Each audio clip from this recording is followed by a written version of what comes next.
आपके चैनल को नमस्कार करते हुए जनता को ये बताना चाहूँगा कि आज ईवीएम का मारामारी चल रहा है। ईवीएम पे जोर चल रहा है कि ईवीएम बदल दी जाए और बैलेट पेपर से हो। ठीक है, अच्छी बात है, अच्छी मांग है, लेकिन अगर ईवीएम में भी सुधार की जाती है, उसके अंदर पर्ची दी जाती है, चुनाव के दिन ही उसी दिन शाम में वोटिंग की जगह वोटिंग के साथ साथ काउंटिंग होता है और जो देख रेख करने वाले हैं वो जुडिशियल सिस्टम पे हो, ना कि जो है ब्यूरोक्रेट के साथ हो, तो बहुत कुछ बदलाव हो सकता है।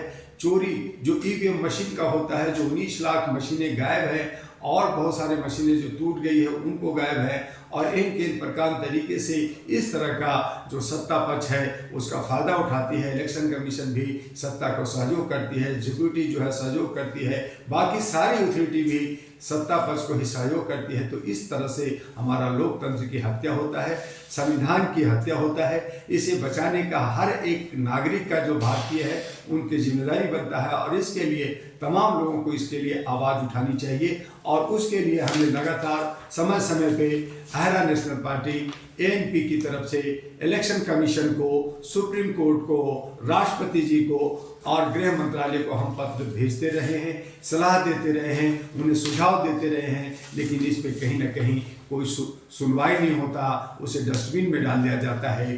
जगह जगह आंदोलन होते हैं, जंतर मंतर पे भारत के अंदर होते हैं, लेकिन सरकार को चाहिए कि जिस तरह से विदेशों में एक जनता आवाज़ उठाती है तो उस पर तुरंत कार्रवाई होती है। आज लोकतंत्र में लोग बढ़ जाते हैं, खप जाते हैं, सालों वर्षों लग जाते हैं, लेकिन कोई सुनने वाला नहीं है। तो ऐसा लगता है कि लोकतंत्र समाप्त हो गया है, हमारा संविधान खत्म हो गया है, और हमारे जो है ये जोगतंत्र बना करके और तानाशाही कर करके कोई राज करना चाहते हैं, जो भारत के अंदर अच्छा नहीं है। और इसके लिए हमारे नौजवान, हमारे जो आने वाले जनरेशन, उस पर प्रभाव पड़ता है। हम मानसिक गुलामी में जीते हुए महसूस करते हैं। इससे बाहर निकलने के लिए और देश को आज़ाद और खुशहाल एक बगीचे के अंदर तमाम फूलों की खुशियाँ लेते हुए हम तमाम जात और धर्म को एक साथ लेकर के मानवता के आधार पे आगे अगर बढ़ें, तो मुझे लगता है कि हमारा ये लोकतंत्र विश्व में जो बड़ा है ये और बड़ा हो सकता है,